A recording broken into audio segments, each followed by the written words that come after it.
Halo teman-teman, Om Swastiastu. Selamat datang lagi di channel Anggik Artwork.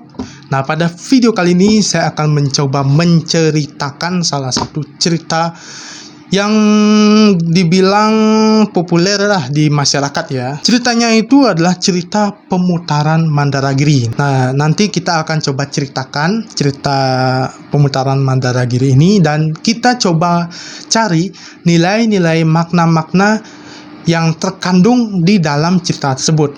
Dan alasan saya mengambil cerita ini karena nilai-nilai yang terkandung, setelah saya teliti ya, nilai-nilai yang terkandung di dalam cerita ini itu sangat relate, sangat berhubungan dengan kehidupan kita yang sekarang ini. Jadi langsung saja kita menuju ke videonya.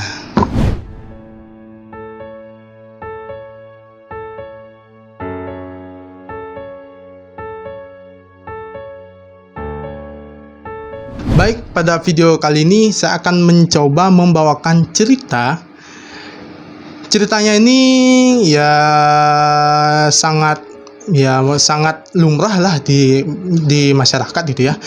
Ceritanya itu tentang pemutaran Mandaragiri. Nah, teman-teman mungkin ada yang tidak asing lagi ya dengan cerita ini.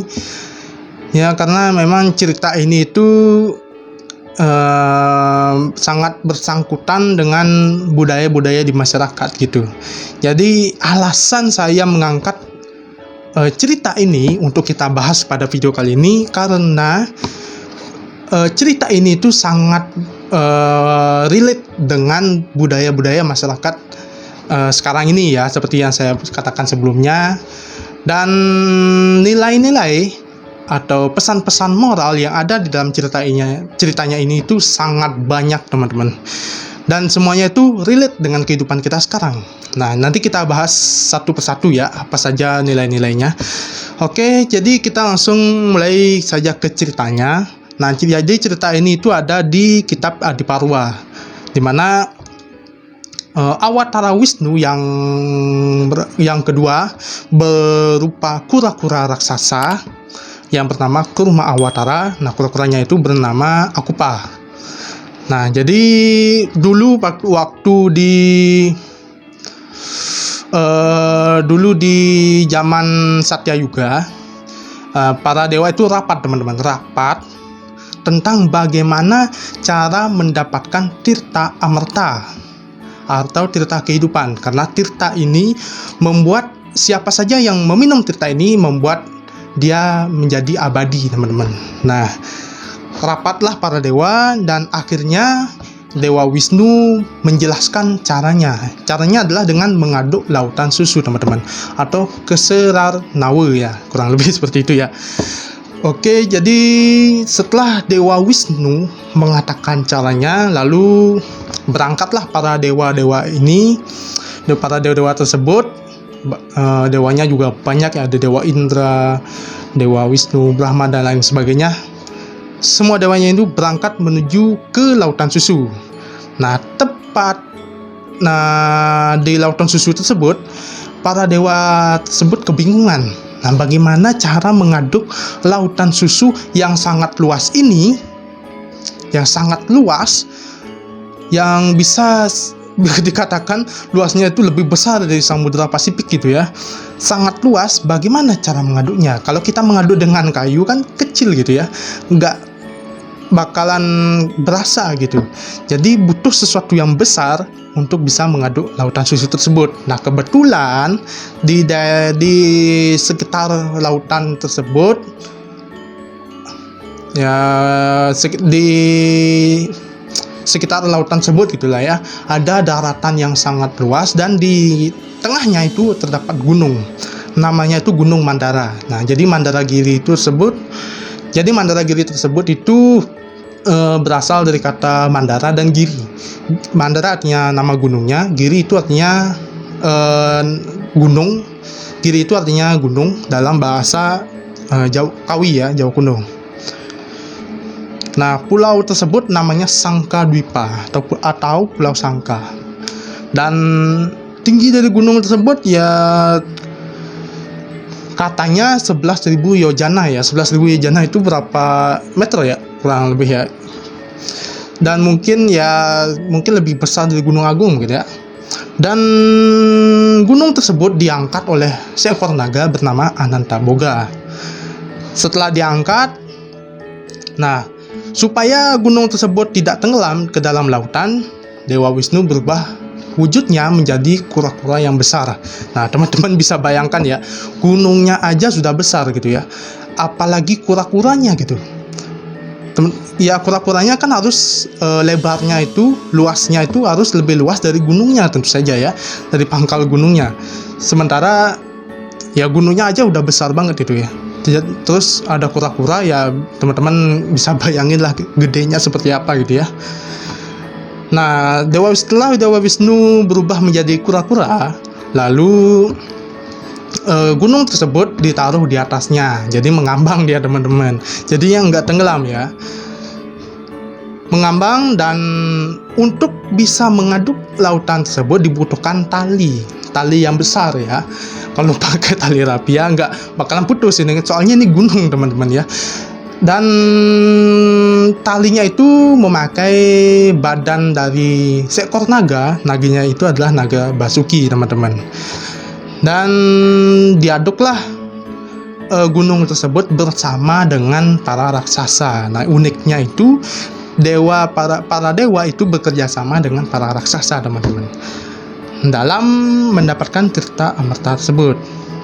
Setelah diaduk, ternyata Gunung Mandaragiri ini setelah diaduk-aduk, yang muncul pertama justru bukan anugerah, bukan harta karun, bukan tirtanya. Justru yang keluar pertama itu racun teman-teman. Racun yang mematikan teman-teman. Nah, karena para dewa takut ya dengan para racun ini, takut terbunuh, karena racun ini sangat mematikan teman-teman, lebih mematikan daripada King Cobra ya. Justru karena King Cobra aja ya ada waktunya ya untuk racun tersebut bereaksi. Nah, ini sekali terhisap langsung mati teman-teman, langsung dead ya. Jadi teman-teman bisa bayangkan betapa berbahayanya racun ini. Oke, karena semua dewa ketakutan terkena atau menghirup racun ini, akhirnya Dewa Siwa turun tangan teman-teman. Turun tangan lalu menghisap racun yang dikeluarkan tadi, dihisap lalu disimpan di tenggorokannya.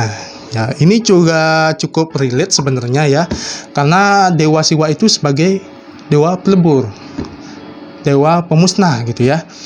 Jadi ya dimasukkan ke kerongkongannya, lalu ya diperlinalah di dalamnya gitu ya. Jadi racunnya itu nggak akan kemana-kemana, jadi tetap ada di tenggorokannya Dewa Siwa. Nah, karena menghirup racun, menelan racun, tenggorokan Dewa Siwa ini justru membuatnya berubah warna menjadi warna biru. Nah, makanya mungkin kita yang sering nonton wayang mungkinnya pasti sering mendengar kata ini. Dewa Siwa itu dijuluki sebagai Sangyang Nila Kanta. Nila itu artinya biru, Kanta itu artinya tenggorokan nih. Ya, tenggorokan teman-teman ya. Jadi ya bisa dikatakan sebagai dewa yang mempunyai tenggorokan biru seperti itu ya. Nah, setelah Dewa Siwa menghisap racun yang dikeluarkan tersebut, lalu keadaan mulai kondusif lagi nih teman-teman. Dan proyek untuk mengaduk lautan susu tersebut dilanjutkan lagi oleh para dewa dan raksasa. Setelah diaduk lagi, baru muncullah harta karun ya. Ini ceritanya belum muncul, tapi yang muncul pertama itu adalah Sura, yaitu dewi yang menciptakan minuman anggur, Apsara, yaitu kaum bidadari dari Kahyangan, Kostuba, permata yang paling berharga di dunia, Ucai Srawa, kuda para dewa, Kalpareksa, pohon yang dapat mengabulkan keinginan, Kamadenu, sapi pertama dan ibu dari segala sapi, Airawata, kendaraan Dewa Indra, dan Laksmi, dewi keberuntungan dan kemakmuran. Setelah anugerah tersebut muncul, diaduk lagi, baru muncullah tirta amerta. keluar dan Wantari membawa kendi berisi tirta amerta. Nah, baru didapatlah tirta tersebut. Lalu diambillah para dewa, lalu untuk dibagikan ya. Nah, di sini para raksasa itu tidak mendapat bagian ya, karena tidak mendapatkan bagian karena justru para dewa takut kalau tirta amerta ini berada di tangan para raksasa. Nah, jadinya agak sulit nanti untuk mengalahkan para raksasa tersebut, teman-teman, karena sama-sama abadi ya, mau dibunuh gimana juga nggak bakalan mati gitu. Jadi para dewa ini seperti apa ya, seperti berkhianat mungkin ya, mungkin, dan tidak mau membagi, sedikit pun tidak mau membagi tirta tersebut secara adil dengan para raksasa, dan tirta tersebut hanya dibagikan kepada para dewa. Hal ini membuat para raksasa marah, teman-teman, marah ya. Tentu saja ya, kita sudah susah payah membantu gitu ya, supaya mendapatkan tujuan kita, justru kita dikhianati, tidak dapat hasil dari perbuatan kita ya. Justru para raksasa tersebut marah dan akhirnya merebut tirta amerta yang berada di tangan para dewa tersebut. Setelah berhasil, nah, para dewa pun pusing, teman-teman ya, pusing gimana caranya merebut kembali tirta dari tangan para raksasa tersebut.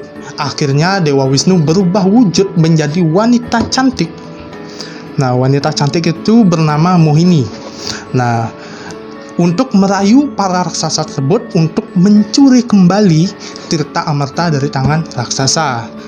Dan setelah dirayu-rayu oleh Dewi Mohini, akhirnya raksasa tersebut jadi mabuk kepayang ya, karena dirayu oleh wanita cantik. Teman-teman bisa bayangkan ya, dirayu dengan wanita cantik itu rasanya gimana gitu ya, pasti bakalan baper gitu ya. Apalagi ini seorang raksasa yang tentu saja ya jarang menemukan wanita cantik gitu ya, jarang berhadapan langsung dengan wanita cantik. Jadi karena dirayu oleh Mohini, jadi tirta tersebut berhasil dicuri kembali oleh Mohini. Nah, didapatlah tirta amerta tersebut dan dibagikan kepada para dewa. Nah, mengetahui hal tersebut, maka para raksasa marah lagi dengan para dewa karena para dewa sudah berhasil mencuri tirta amerta tersebut dari tangan raksasa. Lalu seorang raksasa itu marah, teman-teman. Jadi dia berniat untuk mencuri lagi tirta amerta tersebut dari tangan dewa, sehingga dia itu merubah wujudnya menjadi dewa. Lalu ikut ke Wisnu Loka untuk meminum tirta amerta. Nah, setelah pembagian tirta amerta, setelah pembagian tirta amerta berlangsung, hal tersebut diketahui oleh Sang Hyang Chandra dan Sang Hyang Aditya. Mengetahui hal tersebut, mereka berdua melaporkan kejadian tersebut kepada Dewa Wisnu. Dewa Wisnu menjadi marah dan mengeluarkan cakranya lalu memenggal kepala raksasa tersebut. Dan kejadiannya itu kejadiannya itu, teman-teman, jadi raksasa tersebut baru meminum tirta amerta tersebut sampai tenggorokan, teman-teman. Jadi mendapatkan tirta amerta, diminum, lalu baru sampai di sini, teman, tenggorokan.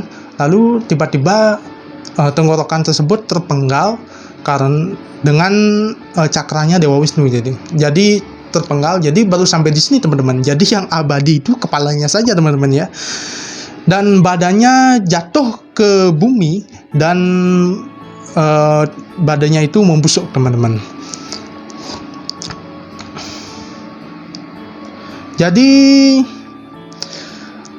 kejadian tersebutlah yang melatar belakangi terjadinya fenomena gerhana matahari dan gerhana bulan ya. Ini menurut cerita ya, teman-teman. Padahal kalau menurut diteliti secara sains, itu terjadinya gerhana matahari karena bumi ditutupi oleh bulan ya. Dalam cerita ini, kronologi terjadinya gerhana matahari dan gerhana bulan itu terjadi karena bulan tersebut atau matahari tersebut dimakan oleh raksasa yang sudah memakan Tirta Amerta tersebut, karena abadi teman-teman. Jadi bulan dimakan oleh raksasa tersebut. Nah, selang beberapa detik, beberapa menit, bulan tersebut bakalan keluar lagi melalui tenggorokannya teman-teman, karena tenggorokannya itu bolong teman-teman. Tenggorokannya itu bolong karena ya badannya udah lepas ya, nggak ada badannya, cuma kepalanya aja sampai tenggorokan gini. Jadi keluar lagi, dimakan lagi, keluar lagi, seperti itulah kurang lebih kronologinya ya. Dan sama juga dengan matahari ya. Dan ya mungkin itu saja ceritanya ya. Para dewa sudah mendapatkan Tirta Amerta, jadinya para dewa menjadi abadi teman-teman. Para dewa menjadi abadi dan raksasa tidak mendapatkan apa-apa ya. Kembali tidak mendapatkan apa-apa karena hal tersebut sudah diperhitungkan oleh para dewa. Karena kalau raksasa menjadi abadi itu bakalan sulit sekali dikendalikan. Jadi kestabilan dunia ini bakalan kacau teman-teman. Oke, itu kurang lebih ceritanya. Jadi nilai-nilai yang ada di dalamnya itu apa aja? Nah, jadi kita flashback lagi ke awal. Munculnya Kurma Awatara, yaitu perwujudan Dewa Wisnu menjadi kura-kura yang sangat besar yang bernama Akupa. Nah, kura-kura besar ini ya menjadi inspirasi bagi seni arsitektur di Bali. Nah, terutama bagian seni ukir yang terdapat di Pelinggi-Pelinggi di Bali. Contoh di Padmasana ya teman-teman. Jika teman-teman memperhatikan di bawah Padmasana itu terdapat kura-kura juga yang sangat besar dan diikat oleh seekor naga. Nah, itu kalau di Bali ya dinamakan Bedawang Nale teman-teman. Jadi di bawah Padmasana itu ada kura-kura yang besar dan itu merupakan ciri dari Kurma Awatara dan diikat oleh seekor naga. Nah, naga tersebut adalah naga Basuki. Tapi ada dua versi sih teman-teman kalau di Padmasana ya. Ada yang diikat dengan satu naga, ada yang diikat dengan dua naga. Namun dalam cerita ini itu diikat oleh satu naga yang benar ya teman-teman. Nah, kenapa bisa ada dua naga?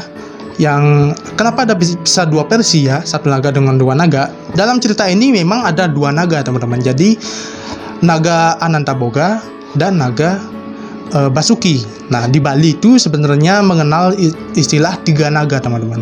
Ya, ada naga Anantaboga sebagai simbol tanah, naga Basuki sebagai simbol air, dan naga Taksaka sebagai simbol udara. Nah, cara membedakannya seperti apa? Nah, kalau di dalam ukiran Bali, naga Taksaka itu paling beda teman-teman. Dia itu memakai sayap. Ada sayap di belakang ya. Karena naga Taksaka ini adalah simbol udara teman-teman. Jadi naga Taksaka ini itu terbang ya teman-teman. Jadi kalau teman-teman melihat naga yang terbang, nah itu naga Taksaka teman-teman. Tapi agak susah sih melihatnya ya. Nah, nggak tahu juga ada apakah sekarang itu ada atau enggak itu ya. Dan uniknya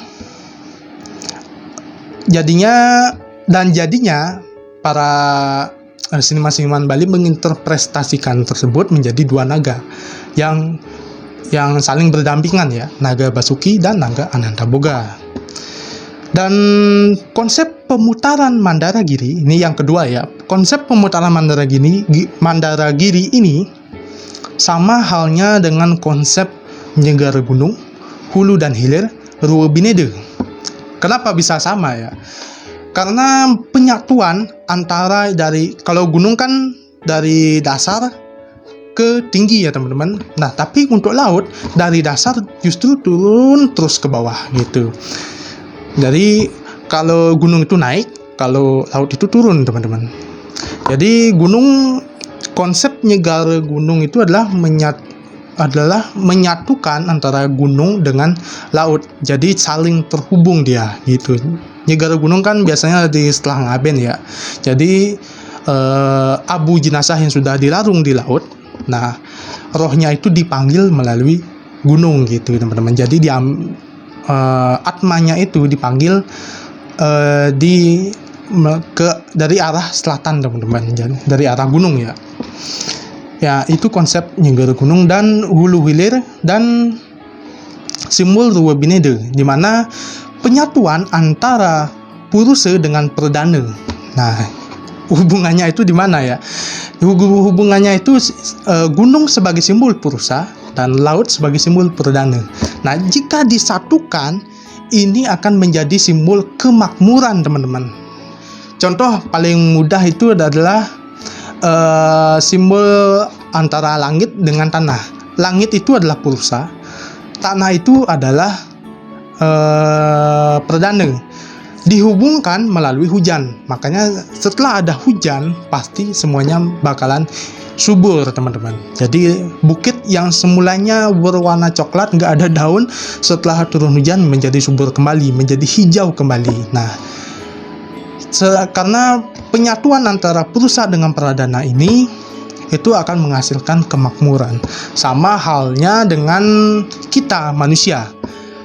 Kita terlahir melalui konsep Ruwa Binede, melalui konsep Puruse dengan Perdana, di mana ayah sebagai simbol Puruse dan ibu sebagai simbol Perdana. Jika ini disatukan, maka kita hadir di dunia ini, gitu teman-teman. Makanya sebenarnya konsep agama Hindu itu luas banget, teman-teman, dan semuanya itu berhubungan, teman-teman. Jadi ya, simbol-simbol keagamaan kita itu sangat luas sekali, teman-teman ya, jika kita amati secara jeli. Nah, jadi itu simbol Ruwa Binede, simbol Puruse Perdana itu sama dengan konsep pemutaran Mandaragiri. Jika Purusa dengan Perdana itu disatukan, maka akan maka akan menghasilkan kemakmuran. Nah, sama halnya dengan konsep Lingga dan Yoni. Nah, sama seperti itu ya, teman-teman. Lalu Dewa Siwa, nah ini yang ketiga, Dewa Siwa sebagai pemimpin yang baik, pemimpin yang harusnya menjadi contoh untuk pemimpin-pemimpin di zaman sekarang ini ya. Mungkin agak berbeda dengan konsep yang ada di India, di mana karena kalau di Bali, pemimpin para dewa tersebut adalah Dewa Siwa, karena kita itu menganut sistem Siwa Siddhanta. Jadi di mana Siwa sebagai dewa yang tertinggi. Beda halnya dengan yang di India ya, teman-teman. Jika yang di India itu justru Dewa Narayana atau Wisnu lah sebagai dewa yang tertinggi. Makanya di India itu Dewa Wisnu itu sangat diagungkan. Adanya Hare Krishna seperti itu ya, teman-teman ya. Jadi Wisnu sebagai yang tertinggi. Tapi justru di Bali Siwalah yang dewa yang tertinggi. Makanya di Pengiter Buana yang berada di tengah itu adalah Siwa sebagai pemimpin. Nah, Siwa sebagai pemimpin yang baik ini kita bisa lihat dari contoh Dewa Siwa tadi saat menghisap racun ya. Saat pemutaran Mandaragiri yang pertama itu yang muncul pertama kan racun ya, teman-teman ya. Lalu dihisap oleh Dewa Siwa. Jadi Dewa Siwa itu rela mengorbankan segala resiko-resiko yang ada, justru bisa berakibat kematian justru ya, kalau kita salah dalam menanggapi hal tersebut. Dan Dewa Siwa berani mengambil risiko-risiko tersebut untuk menyelamatkan dewa-dewa dan raksasa-raksasa lainnya, hingga berhasil mencapai tujuan tersebut. Jadi Dewa Siwa di sini sangat amat baik, amat pemimpin yang bisa dikatakan pemimpin yang sempurna ya, teman-teman ya. Tapi sekarang susah sekali mencari pemimpin yang seperti itu. Pemimpin yang rela berani berkorban demi rakyat, yang tidak pernah mengurusi dirinya sendiri, justru mementingkan kepentingan rakyat, itu susah banget. Walaupun ada itu cuma 1% aja, teman-teman. Jadi susah sekali mencari pemimpin yang seperti Dewa Siwa, teman-teman ya, di zaman sekarang. Astabrata aja susah sekali diamalkan oleh pemimpin-pemimpin zaman sekarang. Walaupun ada, paling cuma satu atau dua astabrata yang berhasil diimplementasikan. Sisanya ya nggak tahu kemana gitu ya. Karena ya seperti itu. Zaman sekarang Kali Yuga ya seperti itu ya, teman-teman. Dan itu Dewa Siwa sebagai pemimpin yang baik. Dan dalam Pengiter Buana Dewa Siwa itu warnanya itu berumbun. Artinya semua warna itu ada di warna berumbun tersebut. Warna merah ada, biru ada, hijau ada, kuning ada, putih juga ada. Semua warna terwakili. Pemimpin zaman sekarang juga seharusnya seperti itu ya teman-teman. Aspirasi rakyat yang ini kita tampung, aspirasi rakyat yang ini ditampung, lalu kita implementasikan, kita laksanakan satu persatu. Jadi semua rakyat itu merasa terwakili teman-teman. Jadi pemimpin tersebut bakalan menjadi pemimpin yang adil bagi rakyatnya. Nah itu jadi konsep Dewa Siwa ya. Lalu pemutaran Mandaragiri ini adalah simbol kerja keras. Nah, bisa kita lihat perjuangan para dewa dengan raksasa itu kerja kerasnya luar biasa teman-teman. Yang pertama, ada nilai pantang menyerah di dalam cerita ini ya. Yang pertama, keluar pemutaran giri yang pertama keluar racun, pemutaran giri yang kedua mulai muncul anugerah. Nah, pemutaran yang selanjutnya baru muncul Tirta Amerta. Nah, ini juga simbol bagi kita ya dalam menggapai kesuksesan teman-teman. Jadi dalam kita mencapai mimpi kita, dalam kita mencapai tujuan kita, kita terkadang kita mendapatkan berbagai masalah-masalah, mendapatkan berbagai rintangan-rintangan dalam mencapai tujuan tersebut. Nah, ya itu wajar ya teman-teman. Nah dalam pemutaran Mandaragiri ini juga banyak hambatannya gitu teman-teman. Yang pertama keluar racun, yang kedua dicuri oleh para raksasa gitu.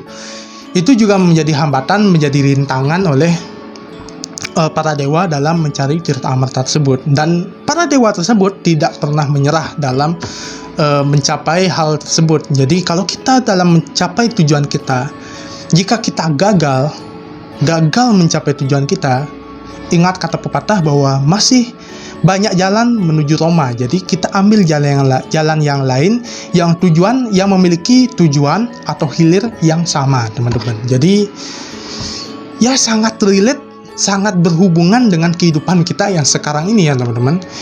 Nah itu tadi sebagai simbol kerja keras. Selanjutnya ini adalah cerita yang sangat unik ya teman-teman. Nah, teman-teman pasti pernah melihat patung naga ya, naga yang di Bali ya, naga yang di Bali. Nah, kalau teman-teman teliti melihat naga yang konsep penggambaran naga yang di patung-patung, yang di relief ukiran di Bali, itu lidahnya itu terbelah dua teman-teman. Jadi kayak lidah ular dia ya, terbelah gini, bercabang dia lidahnya. Dan itu sebenarnya memiliki, itu dilatar belakangi oleh cerita yang unik teman-teman. Jadi saat membawa Tirta Amerta tersebut ke Wisnu Loka, Tirta Amerta tersebut jatuh, dan jatuhnya itu bukan jatuh sih, tapi lebih ke netes ya, kena cipratan, dan cipratannya itu jatuh di lalang teman-teman. Jadi kalau lalang itu dalam bahasa Indonesia apa ya? Dalam rumput-rumput yang tajam itu ya, lalang ya pokoknya ya, jatuh di tanaman lalang. Nah lalu karena para naga menginginkan Tirta Amerta tersebut, jadi para naga menjilati lalang tersebut teman-teman. Jadi lalang tersebut kan ada agak tajam tuh, agak ada duri-durinya, dihisap oleh para naga, dijilati oleh para naga, sehingga membuat lidahnya itu menjadi bercabang teman-teman. Jadi sangat unik, dilatar belakangi oleh cerita yang sangat unik ya. Jadi simbol-simbol di Bali itu sangat banyak, dan di dalamnya itu mengandung berbagai macam, dilatar belakangi oleh berbagai macam cerita. Jadi tidak asal buat ya teman-teman. Konsep naga di Bali dibuat seperti ini juga ada sesuatu yang melatar belakangi, tidak asal buat. Sama halnya dengan konsep penggambaran dewa. Dewi Saraswati digambarkan seperti ini, membawa alat musik, membawa pustaka, itu ada suatu makna di baliknya teman-teman. Jadi unik, dan jadi cerita ini memang sangat relate dengan kehidupan kita yang sekarang ini ya teman-teman. Oke teman-teman, jadi itu saja cerita yang dapat saya sampaikan. Mungkin masih banyak ada nilai-nilai, makna-makna yang terkandung dalam cerita ini, tapi karena keterbatasan waktu ya teman-teman, takut videonya kepanjangan gitu ya. Jadi kita akhiri saja sampai di sini. Jadi kesimpulannya itu, cerita ini itu sangat relate dengan kehidupan sekarang ini, dan dalam cerita ini juga mengandung makna-makna kehidupan juga. Jadi kita bisa bercermin dari cerita ini. Baik, itu saja yang dapat saya sampaikan. Kurang lebihnya saya mohon maaf bila ada kesalahan-kesalahan kata, kesalahan pengucapan, dan jika ada kekeliruan dalam penyampaian saya, silakan teman-teman luruskan ya teman-teman ya. Kita itu sama-sama belajar, sama-sama. Saya ngomong seperti ini bukan berarti saya pintar, tapi saya juga masih belajar dan masih menggali lagi pengetahuan-pengetahuan yang ada. Seperti itu. Mohon maaf bila ada kekurangan-kekurangan. Sampai bertemu di video saya selanjutnya, dan sampai jumpa. Om Santi Santi Santi Om.